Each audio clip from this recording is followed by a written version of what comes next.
Welcome to Hochoka Podcast. Houseparenting. Who wants that job? Let's find out by talking to someone who wasn't so sure at first. The president of St. Joseph's Indian School. Hello, Mitakiyepi, and welcome to Hochoka, here at the center of St. Joseph's Indian School's campus. I'm Scott Wooster, today's Hochoka host, and we're glad you've joined our circle for part one of a three-part series called Detour Home, which covers various perspectives on residential living. Today we talk with Mike Tyrell.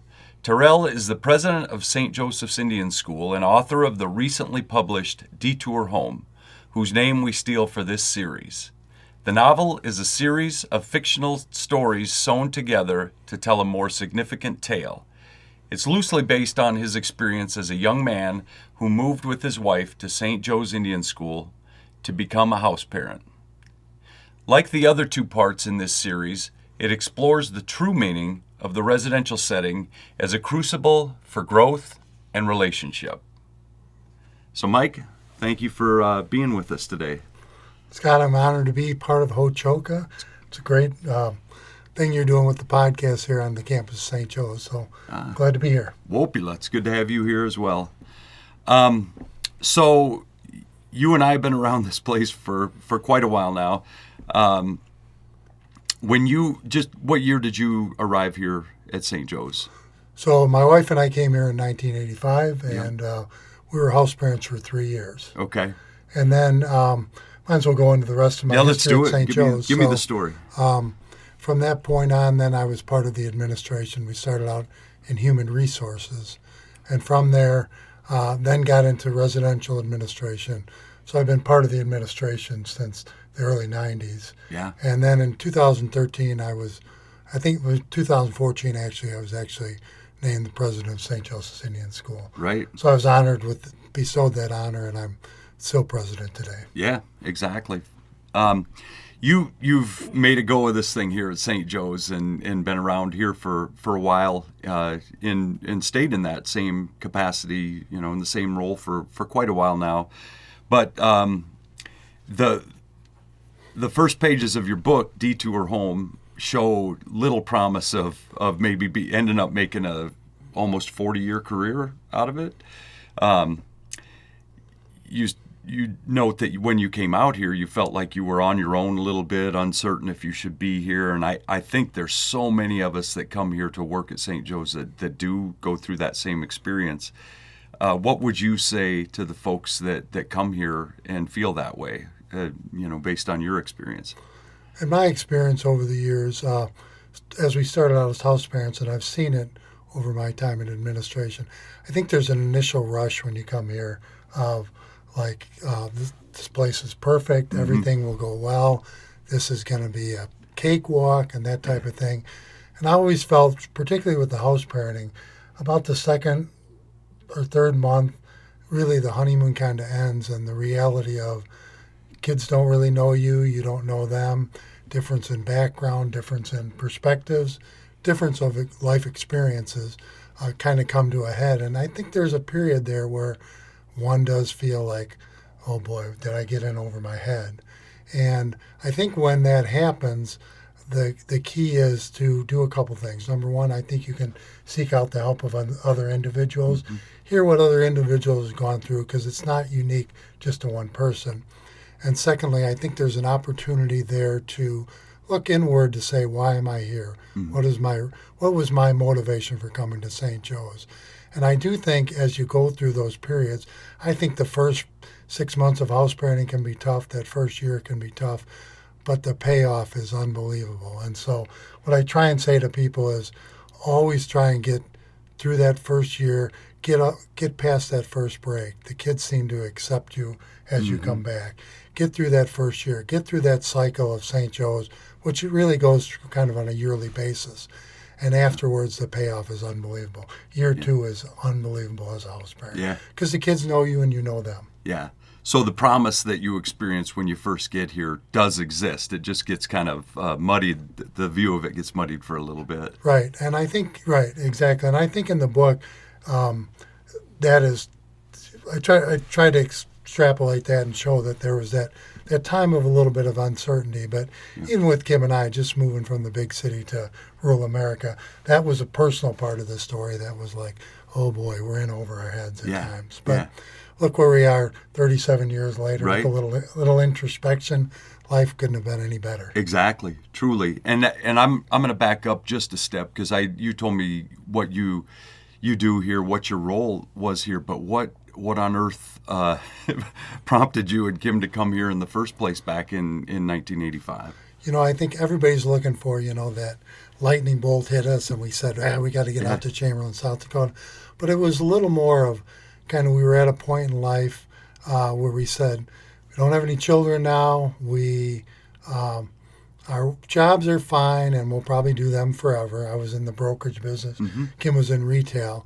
And we said, why don't we just take a year and do something different and maybe try and make a little bit of a difference. Yeah. But it was more of being young and looking for a little adventure too. How did you hear about St. Joe's? I mean, why did you zero in on this place? So what we did is we decided at some point, okay, we want to be here and we want to stay here in the U.S. because there's opportunities to go abroad and that type of thing. And then we just narrowed our search down and it came to a Catholic organization in South Dakota, and the idea of working with Native American people sounded somewhat interesting at that time. So it was the idea of trying to do a little bit of service while we had the opportunity in life. Right, and the fit has been great, obviously. One of the things that I really liked about the novel is the advice that you got from some folks who had been here before you, some of the more seasoned colleagues that you had.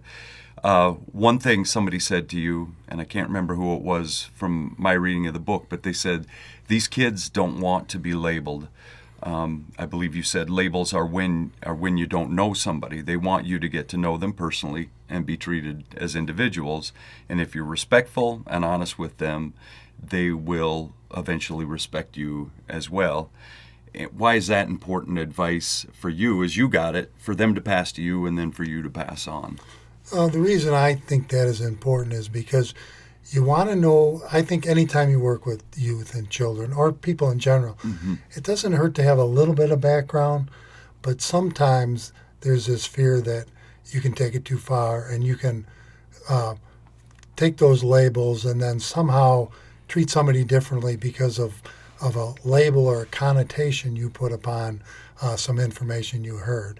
And the idea was, although some of that can be helpful and don't discount that, people in the end want to be treated as people. Right. They want to be taken at that moment as the person I am and the interaction I am, not as a house parent saying, okay, running through a checklist as you're talking to a kid. Well, they've been labeled A, B, C, or D. Yeah. And I think those moments, having a little bit of that is good, but those moments are better when those labels aren't present, when it's taken you and me, mano on mano, whoever you're working with, person to person. Yep. And it's important not to label them. The book almost goes so far as to say, don't even feel sorry for kids. Yeah. They don't want your sorrow, they don't want your pity. They just want the possibility of a relationship and to keep it authentic. Yeah, absolutely. And we want the same things as you and I want the same things. I don't want to be labeled and I don't want to be pitied. So when you came here, I think you had a sense, I gathered this from the book, that you had a sense that there were a couple of different worlds colliding. Your upbringing in Chicago, in the area around Chicago, and you come here and it's a vastly different world. It's rural here. It's the indigenous world, and it's land where the indigenous people have lived for years and years. And you come here, and you're finding something totally different where you came from. What can you comment on that? Yeah, I think if you took it dollar for dollar, brass tacks is a better way to say that, but as a kind of a straight line, you'd say I'm from a different culture, therefore there's no coming together. Right. And the reality is there's some universal things out there that allows us to be one, to work together, to be part of each other's lives. Mm-hmm. Love, hope. Mm-hmm. Even our families, I've found this to be even universal. Families want kids educated. Families want kids to do better. Mm-hmm. And so when you come to that basic foundation, which is the mission of St. Joe's, you realize that anything is possible as long as you come to this with a good heart and true love for the students. The kids will turn around, I think, eventually be great, and they need that. They need somebody that will love them, but also hold them accountable. Somebody that will trust them, but also make sure that they're trustworthy.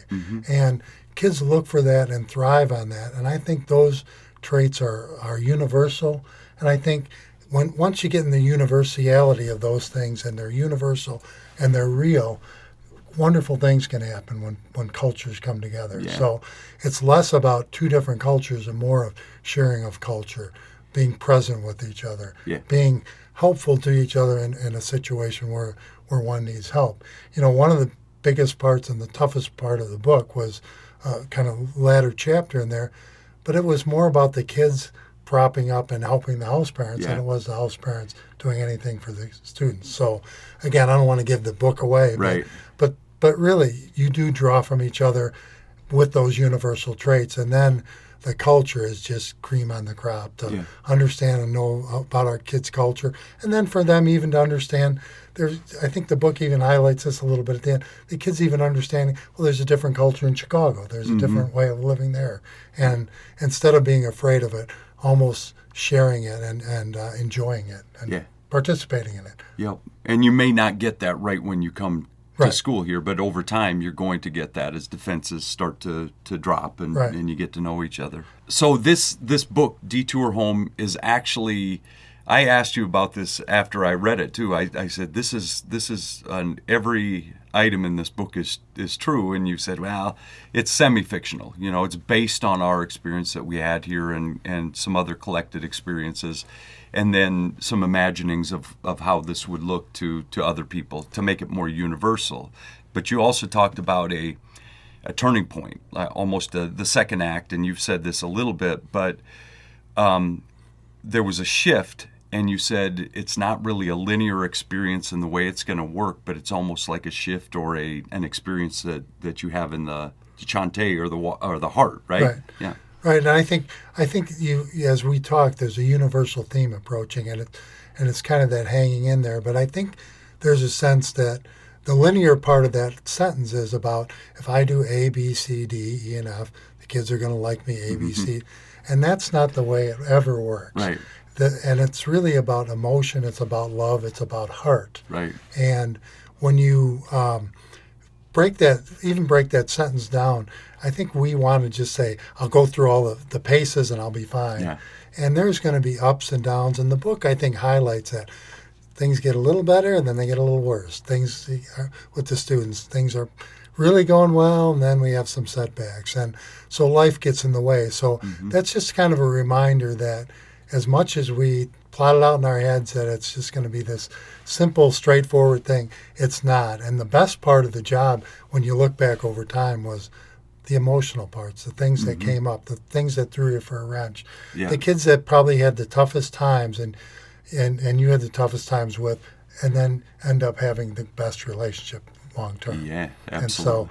And so, and as I talk to you, Scott, I see it on your face. You know what that's like, and it's almost magical. It's almost unbelievable that it happens that way. But it's through those difficulties and those ups and downs, and sometimes things are good too, and good things come from that too. But it's not just a simple X, Y, and Z. I do A, B, C. It's more about putting yourself in there and then really, really, really benefiting.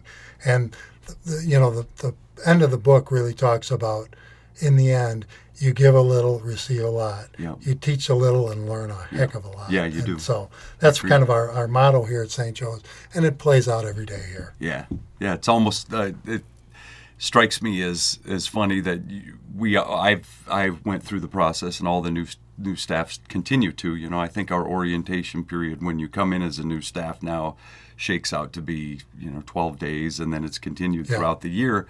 And before you ever meet the kids, you have to, and we have to do this. I get that, but you come in and you learn X, Y, Z. This is what you're going to deal with, and then the kids walk in the door, and everything becomes something different than what you would have expected because you have personalities and whatnot.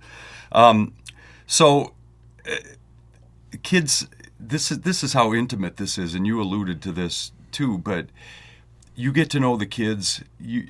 One of your themes is through the hard times, and the theme in the book is that kids go through some of those hard times, whether typical hard times, stuff that we go through with our families too, deaths, the grieving process, just hard things that happen in any family. But when the kids are growing up in your house here on campus, you go through those things with them. So you share those hardships with them. You've got their back when they go through that. And I'm not going to give too much away of your book, but there was a tragedy that happens here at the school that was hard on you, that was hard on the kids.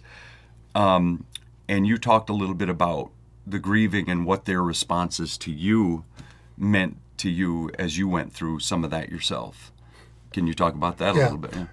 And I think the book also speaks to the resilience our kids have, and sometimes our kids have been exposed to a lot, and in that exposure, there's a tremendous sense of resilience in the students and even in the families of our students too. But in particular, as we're talking of the students, and so I'm always amazed, and I've seen it a number of times here when there's a good relationship and the home has kind of gotten through that tough times and things are running well here.